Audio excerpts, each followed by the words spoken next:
Hi friends, welcome to PSC education aspiration.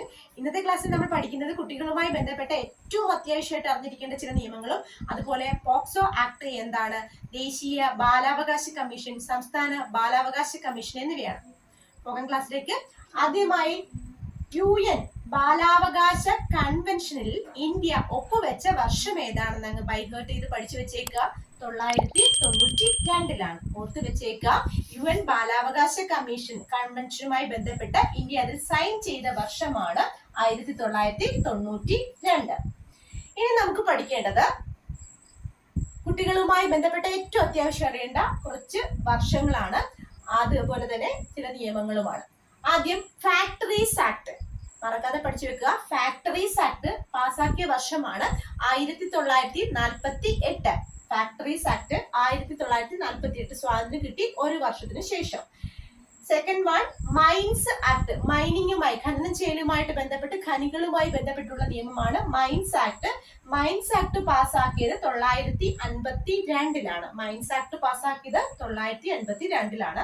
അതുപോലെ തന്നെ child labour and prohibition act, കുട്ടികളെ കൊണ്ട് ജോലി ചെയ്യിപ്പിക്കുന്ന ബാലവേല നിരോധിച്ചുകൊണ്ടുള്ള ആക്ട് പാസ്സാക്കിയ വർഷമാണ് 1986. 1986 കുട്ടികളെ ബാലവേല ചെയ്യിപ്പിക്കുന്നതുമായി ബന്ധപ്പെട്ട് അത് പ്രൊഹിബിറ്റ് ചെയ്തുകൊണ്ട് തടഞ്ഞുകൊണ്ടുള്ള നിയമം വന്ന വർഷമാണ് 1986. ഇനി ജുവനൈൽ ജസ്റ്റിസ് ആക്ട് അല്ലെങ്കിൽ care and protection of children's act എന്നും പറയാം. Care and protection of children's act അല്ലെങ്കിൽ ജുവനൈൽ ജസ്റ്റിസ് ആക്ട് പാസ്സാക്കിയ വർഷമാണ് 2000. മറക്കാതെ പഠിച്ചു വെച്ചേക്കുക. ജുവനൈൽ ജസ്റ്റിസ് ആക്ട് അല്ലെങ്കിൽ care and protection of children's act പാസ്സാക്കിയ വർഷമാണ് 2000. നെക്സ്റ്റ് വൺ 2006 പാസ്സാക്കിയ 2 നിയമങ്ങളാണ് കുട്ടികളുമായി ബന്ധപ്പെട്ടത്. ഒന്നാമത്തേത് commission of protection of child rights അമെൻമെന്റ് ചെയ്ത വർഷമാണ്. Commission of protection of child rights, കുട്ടികളുമായി ബന്ധപ്പെട്ട് അവകാശങ്ങൾ സംരക്ഷിക്കുന്ന കമ്മീഷനുമായി ബന്ധപ്പെട്ട് ഭേദഗതി നിയമം പാസ്സാക്കിയ വർഷമാണ് 2006. ഭേദഗതി നിയമം പാസ്സാക്കിയ വർഷമാണ് 2006. Commission of protection of child rights അമെൻമെന്റ്, അത് ബാലാവകാശ കമ്മീഷനുമായി ബന്ധപ്പെട്ട ഭേദഗതി നിയമം പാസ്സാക്കിയ വർഷമാണ് 2006. അതുപോലെ തന്നെ മറ്റൊരു നിയമം കൂടിയുണ്ട്, പ്രൊട്ടക്ഷൻ ഓഫ് ചൈൽഡ് മാരേജ്, കുട്ടികളെ ചെറിയ പ്രായത്തിലെ വിവാഹം ചെയ്യിപ്പിക്കുന്നതുമായിട്ട് ബന്ധപ്പെട്ട് അതിന് തടഞ്ഞുകൊണ്ടുള്ള നിയമവും 2006 തന്നെയാണ്. 2006 2 നിയമങ്ങളും വന്നത്. Commission of protection of child rights അമെൻമെന്റ് ചെയ്തത്, ഭേദഗതി ചെയ്ത വർഷവും അതുപോലെ തന്നെ ചൈൽഡ് മാരേജിനെ ഭേദഗതി ചെയ്ത വർഷവും 2006 തന്നെയാണ്. ഓക്കെ, നെക്സ്റ്റ് വൺ 2009 പാസ്സാക്കിയ നിയമമാണ് rights of children to free and compulsory education act. 6 മുതൽ 14 വയസ്സ് വരെ പ്രായമുള്ള കുട്ടികൾക്ക് സൗജന്യവും നിർബന്ധിതവുമായ വിദ്യാഭ്യാസം പ്രദാനം ചെയ്തുകൊണ്ടുള്ള ആക്ട് നിയമം പാർലമെന്റ് പാസ്സാക്കിയത് 2009. അതുപോലെ തന്നെ ഈ നിയമം പ്രാബല്യത്തിൽ വന്നത് 2010. 2 ഓർത്ത് വെച്ചേക്കണം. 2009 സൗജന്യം 6 മുതൽ 14 വയസ്സ് വരെ പ്രായമുള്ള കുട്ടികൾക്ക് സൗജന്യവും നിർബന്ധിതവുമായ വിദ്യാഭ്യാസം അവകാശമാക്കിക്കൊണ്ടുള്ള നിയമം പാസ്സാക്കിയത് 2009. ഈ നിയമം പ്രാബല്യത്തിൽ വരുന്നത് 2010. മറക്കാതെ പഠിച്ചു വെക്കുക. ഓക്കെ, നെക്സ്റ്റ് വൺ നമ്മൾ പറഞ്ഞ പോക്സോ ആക്ട് ആണ്. പോക്സോ ആക്ട് എന്ന് പറയുന്നത് protection of children from sexual offences, അതായത് ലൈംഗികാതിക്രമണങ്ങളിൽ നിന്ന് കുട്ടികളെ സംരക്ഷിക്കുന്നതുമായി ബന്ധപ്പെട്ട നിയമമാണ് പോക്സോ എന്ന് പറയുന്നത്. ഇപ്പൊ റിലവന്റ് ആയിട്ട് നിങ്ങൾക്ക് ഒരുപാട് കേൾക്കുന്ന ഒരു നിയമം കൂടിയാണ്, വളരെ ഇമ്പോർട്ടന്റ് ആണ് പോക്സോ ആക്ട് എന്ന് പറയുന്നത്. POCSO act പാസ്സാക്കിയത് 2012. ഡീറ്റെയിൽസ് നമുക്കിപ്പോൾ പഠിക്കാം ഉടനെ തന്നെ. അപ്പൊ പോക്സോ ആക്ട് 2012. അതുപോലെ തന്നെ മറ്റൊരു പ്രധാനപ്പെട്ട നിയമമാണ് ദേശീയ ഭക്ഷ്യ സംരക്ഷണ നിയമം. ദേശീയ ഭക്ഷ്യ സംരക്ഷണ നിയമം കുട്ടികളുമായിട്ട് ബന്ധപ്പെട്ട നിയമം തന്നെയാണ്, അല്ലെങ്കിൽ ഭക്ഷ്യ സംരക്ഷണവുമായിട്ട് ബന്ധപ്പെട്ട നിയമം അത് കുട്ടികളുമായിട്ട് ബന്ധപ്പെട്ട് തന്നെയാണ്. 2013 ഭക്ഷ്യ സംരക്ഷണ നിയമം പാസ്സാക്കിയത്. 2013. ഓക്കെ, ഇനി നമുക്ക് ഡീറ്റെയിൽഡ് ആയിട്ട് പോക്സോ ആക്ട് എന്താണെന്ന് പഠിച്ചു വെക്കാം. പോക്സോ ആക്ട് പാസ്സാക്കിയത് ഓൾറെഡി പറഞ്ഞു കഴിഞ്ഞു. 2012 പാസ്സാക്കിയത്. Protection of children from sexual offences, ലൈംഗിക അതിക്രമങ്ങൾക്ക് ഇരയാകുന്ന കുട്ടികളിൽ അത് അത്തരത്തിലുള്ള അതിക്രമങ്ങൾ തടഞ്ഞുകൊണ്ട് വന്നിട്ടുള്ള അതിനെതിരായിട്ടുള്ള കുട്ടികളെ സംരക്ഷിക്കുവാനുള്ള നിയമമാണ് പോക്സോ ആക്ട് എന്ന് പറയുന്നത്.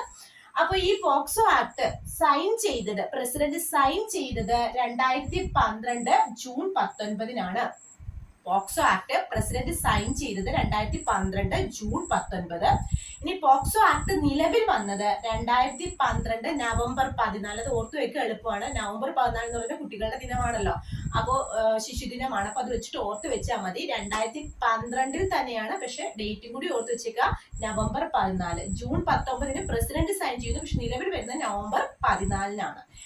ഓക്കെ, ഇനി ഈ നിയമം ഭേദഗതി ചെയ്തു, പിന്നീട് അമെൻഡ് ചെയ്യുകയുണ്ടായി. അപ്പോ ആ അമെൻഡ് ചെയ്തപ്പോ കുട്ടികളുമായി ബന്ധപ്പെട്ട ഇത്തരത്തിൽ പോക്സോ ആക്ടിൽ വരുന്ന കഠിനമായ കുറ്റങ്ങൾ ചെയ്യുന്നവര് അവർക്ക് വധശിക്ഷ തന്നെ ലഭിക്കത്തക്ക രീതിയിലായിട്ടാണ് ഈ നിയമം പിന്നീട് ഭേദഗതി ചെയ്തത്. 2019 ഭേദഗതി ചെയ്തിട്ടുണ്ട്. അപ്പൊ ഇത്തരത്തിൽ ഭേദഗതി ചെയ്ത നിയമം പ്രസിഡന്റ് സൈൻ ചെയ്തത് 2019 ഓഗസ്റ്റ് 5. ഇത് കെയിം ഇൻ ടു ഫോഴ്സ് നിലവിൽ വന്നത് 2019 ഓഗസ്റ്റ് 16. സ്വാതന്ത്ര്യ ദിനം കഴിഞ്ഞ് തൊട്ടടുത്ത ഓഗസ്റ്റ് 16. 2019 ഓഗസ്റ്റ് 16 ഈ ഭേദഗതി ചെയ്ത വധശിക്ഷ കൊടുക്കാൻ തക്കവണ്ണം ഈ നിയമം ഭേദഗതി ചെയ്തത് 2019 ഓഗസ്റ്റ് 16 ഈ നിയമം നിലവിൽ വരികയാണ്. പ്രസിഡന്റ് സൈൻ ചെയ്ത് ഓഗസ്റ്റ് 5. ഓക്കെ, ഇപ്പൊ 2012 വന്നു, 2019 ഇതിനെ ഭേദഗതി ചെയ്തു. ഇനി ഇത് ഈ പോക്സോ കേസുമായി ബന്ധപ്പെട്ടുകൊണ്ട് പരാതി ഓൺലൈനായിട്ട് സമർപ്പിക്കാനുള്ള സംവിധാനമാണ് പോക്സോ ഇ ബോക്സ്. ഓൺലൈനായിട്ട് പരാതികൾ സമർപ്പിക്കാനുള്ള സംവിധാനമാണ് പോക്സോ ഇ ബോക്സ്. ഇത് ഉദ്ഘാടനം ചെയ്തത് മനേകാ ഗാന്ധിയാണ്. ഇത് ഉദ്ഘാടനം ചെയ്തത് ആരാണ്?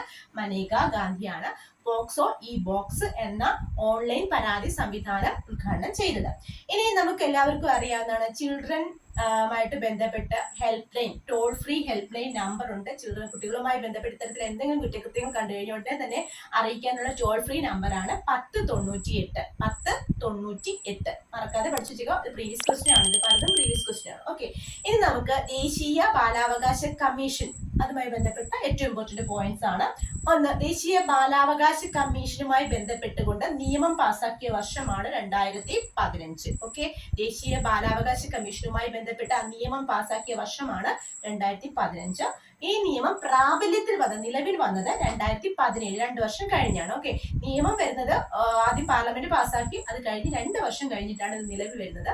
ഓക്കെ, 2017 നിലവിൽ വന്നു. ഇനി ഇതിൽ എത്ര അംഗങ്ങളുണ്ടെന്ന് ചോദിച്ചാൽ ഒരു ചെയർമാനും അതുപോലെ തന്നെ ഒരു പ്രിൻസിപ്പൽ സെക്രട്ടറി ഉൾപ്പെടെ 7 അംഗങ്ങളും. ഓക്കെ, ചെയർമാൻ കൂടാതെ 7 അംഗങ്ങളാണ്. അതിൽ 6 അംഗങ്ങളും ഒരു പ്രിൻസിപ്പൽ സെക്രട്ടറിയുമാണ് ഉള്ളത്. മൊത്തത്തിൽ 8 പേര്, ചെയർമാൻ ഉൾപ്പെടെ 8 പേര്, ചെയർമാൻ ഇല്ലാതെ 7 പേരാണ് ഈ ദേശീയ ബാലാവകാശ കമ്മീഷൻ ഉള്ളത്. ഇനി ഇത്തരത്തില് ആദ്യത്തെ ദേശീയ ബാലാവകാശ കമ്മീഷന്റെ അധ്യക്ഷൻ ആരായിരുന്നു എന്ന് ചോദിച്ചാല് ശാന്ത സിൻഹ. ആദ്യത്തെ ചെയർപേഴ്സൺ ആയിരുന്നത്, ആദ്യത്തെ ചെയർമാൻ ആയിരുന്നത് ശാന്ത സിൻഹയായിരുന്നു. അപ്പോ കറണ്ട് അഫെയർ ആയിട്ട് ചോദിക്കാം, പ്രസന്റ് ദേശീയ ബാലാവകാശ കമ്മീഷന്റെ ചെയർമാൻ ആരാണെന്ന് ചോദിച്ചാല്, ചെയർപേഴ്സൺ ആരാണെന്ന് ചോദിച്ചാൽ പ്രിയാങ്ക് കനുങ്കോ ആണ്. ആരാണ്? പ്രിയാങ്ക് കനുങ്കോ. അപ്പൊ first Shantha Sinha, now Priyank Kanungo. Okay, ഒന്നും കൂടി പറയാം. ദേശീയ ബാലാവകാശ കമ്മീഷൻ നിയമം പാസാക്കിയത് 2015, നിലവിൽ വന്നത് 2017. ചെയർമാൻ ഇല്ലാതെ, ചെയർമാൻ ഉൾപ്പെടെ 8 പേര്, ചെയർമാൻ അതുകൂടാതെ 7 അംഗങ്ങളുമാണുള്ളത്. ആദ്യത്തെ ചെയർപേഴ്സൺ ശാന്ത സിൻഹ, ഇപ്പോഴത്തെ പ്രിയാങ്ക് കനുങ്കോ. ഇനി സംസ്ഥാന ബാലാവകാശ കമ്മീഷനുമായി ബന്ധപ്പെട്ട് അല്ലെങ്കിൽ സംസ്ഥാന ബാലാവകാശ കമ്മീഷൻ നിലവിൽ വന്ന വർഷം പഠിച്ചു വെച്ചാൽ മതി. അതാണ് ഏറ്റവും ഇമ്പോർട്ടന്റ്. 2013 ജൂൺ 3. 2013 ജൂൺ 3 സംസ്ഥാന ബാലാവകാശ കമ്മീഷൻ പ്രാബല്യത്തിൽ വന്നത് കേരളത്തില്. ഓക്കെ, നിലവിൽ ഇതിന്റെ ചെയർമാനും കൂടെ പഠിച്ചു വെച്ചേക്കുക, KV മനോജ് കുമാർ. ആരാണ്? KV മനോജ് കുമാർ. 2023 6 മാസം വരെ KV മനോജ് കുമാർ ആണ് നിലവിൽ ഇതിന്റെ ചെയർമാൻ ആയിട്ടുള്ളത്. അപ്പോൾ ഇന്ന് പഠിച്ചത് കുട്ടികളുമായി ബന്ധപ്പെട്ട ഏറ്റവും പ്രധാനപ്പെട്ട നിയമങ്ങൾ പോക്സോ ആക്ട്, സംസ്ഥാന ദേശീയ ബാലാവകാശ കമ്മീഷനുകളുമാണ്. ഇത്രയും നിങ്ങൾക്ക് മനസ്സിലായത് ഏറ്റവും ഇമ്പോർട്ടന്റ് ആയിട്ട് പഠിച്ചു വെച്ചേക്കുക. സിവിക്സിന്റെ മറ്റെല്ലാ വിഷയങ്ങളെ കുറിച്ചുള്ള ക്ലാസ്സുകൾ ഞാൻ തന്നിട്ടുണ്ട്.